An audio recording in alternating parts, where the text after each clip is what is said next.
ini, apalagi untuk orang-orang kayak kita, yang orang awam yang nggak tahu, terus kita jadi tahu gitu. Saran aku sih, semoga aja program itu berlanjut ya, apalagi podcastnya kan kalau anak-anak muda kan sekarang kayak main HP terus program podcast itu tuh kayak disebarluasin aja gitu.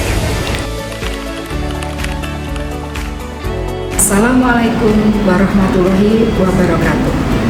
Saya Siti Nurhaya Iswandiari, Kepala Seksi Promosi Kesehatan dan Tata Kelola Kesehatan Masyarakat Dinas Kesehatan Daerah Istimewa Yogyakarta, menyambut baik dan mengapresiasi kegiatan PKL dari Universitas Negeri Semarang, terutama untuk Prodi Kesehatan Masyarakat Peminatan Promosi Kesehatan.